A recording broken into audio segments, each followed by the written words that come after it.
जय श्री राम, जय श्री कृष्ण। बधाने केम छो? बधाय मजामां? तो आज अमे पहोंची गया छीए मारा देरनी वाड़ीए केरी तोड़वा।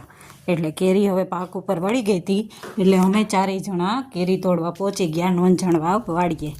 એટલે જો મસ્ત મજાની કેરી અમે તોડવા માંડ્યા છે, પણ બહુ ઝાઝી ક્લિપ તો નથી લેવાની। આ જો એનો બગીચો છે અને ઓરિજિનલ કેસર કેરી, જમ્બો કેસર હો, બેગેજીનવાળી।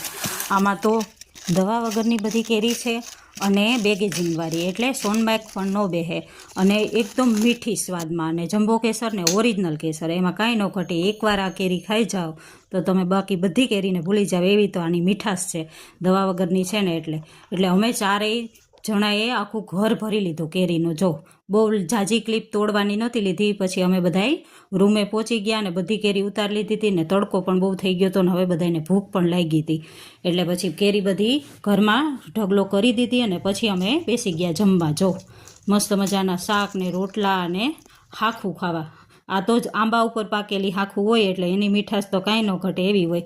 પછી અમારે બધાને કેરીના બોક્સ બનાવવાના હતા, એટલે બોક્સ બનાવવા માંડ્યા અને મારા દેર છે એ કેરીના બોક્સ ભરવા માંડ્યા અને પછી જોખીને 10-10 કિલોના 30થી 35 બોક્સ બનાવી લીધા અને બીજી જે વધેલી હતી એના આવી રીતના બાચકા ભરી લીધા 20-20 કિલોના।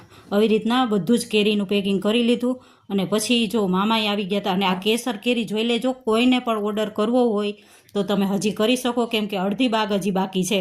આ કેરીનો તમારે ઓર્ડર કરવો હોય તો કમેન્ટ બોક્સમાં લખી દેજો। અને પછી બધી કેરી પેક કરીને અમે ઘર તરફ જવા નીકળી ગયા। એટલે કેશોદ પહોંચીને અમે મસ્ત મજાના ગરમા ગરમ ગાંઠિયા ખાધા ચારેય જણે અને પછી અમે મનોજને ચા પીવો હતો ને અમારે બધાને રસ પીવો હતો, એટલે અમે બધાએ મસ્ત મજાનો રસ પીધો હતો। બાય બાય, હવે મળીએ નેક્સ્ટ વિડીયોમાં।